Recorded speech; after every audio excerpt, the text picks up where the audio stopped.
साहब साहब साहब कुछ खाने के लिए रख लीजिए। पहले ये एड्रेस बताओ मेरे को, ये कहाँ पे है ये? अरे भाई तू किससे पूछ रहा है? इस भिखारी को क्या ही पता होगा। सही कह रहा है यार, इसको कहाँ ही पता होगा कुछ। एक्सक्यूज मी सर, डोंट जज a book by its cover. लाइए दिखाइए। Just go straight and take third left. आप अपनी डेस्टिनेशन पे पहुंच जाएंगे।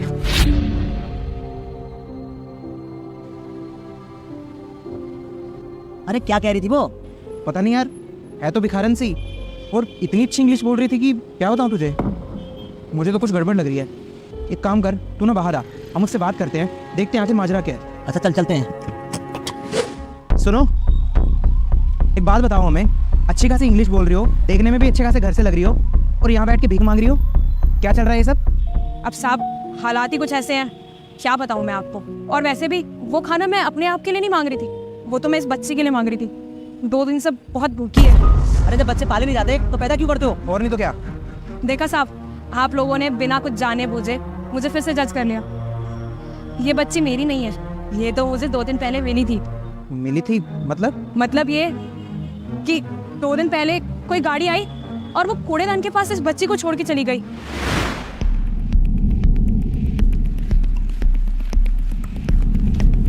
ये लो बेटा आपका टॉय, मैं अभी आता हूँ। हाँ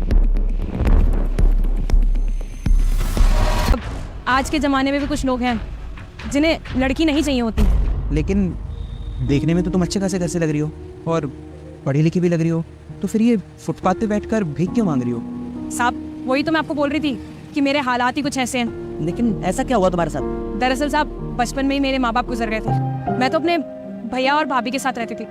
सब कुछ अच्छा खासा चल रहा था, ग्रेजुएशन कर रही थी मैं। लेकिन मेरे भैया को सिर्फ एक ही बुरी आदत थी, ड्रिंक करने की। और उनकी इसी बुरी आदत की वजह से पिछले हफ्ते ही उनका एक एक्सीडेंट हो गया, जिसमें भैया और भाभी दोनों ही नहीं रहे। किराए पे रहते थे, मकान मालिक ने भी घर से बाहर कर दिया, और तो और रिश्तेदारों ने भी अपने आप को पीछे कर दिया। कहीं मैं उनसे पैसे ना मांग लूँ या उन्हें मुझे अपने पास ना रखना पड़ जाए। बस इसी वजह से 4-5 दिन से इधर से उधर भटक रही हूँ। फिर 2 दिन पहले मुझे ये मिल गई। अपना गुजारा तो जैसे तैसे मैं कर लेती थी, लेकिन मुझे ये समझ नहीं आ रहा कि इस बच्ची का पेट कैसे भरूँ मैं।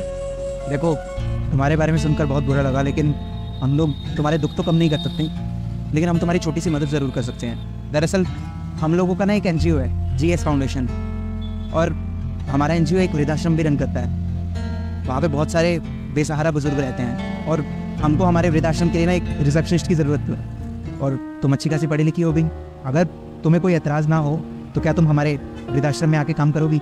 देखो, तुमको तनख्वाह भी मिलेगी और रहने की जगह भी मिलेगी।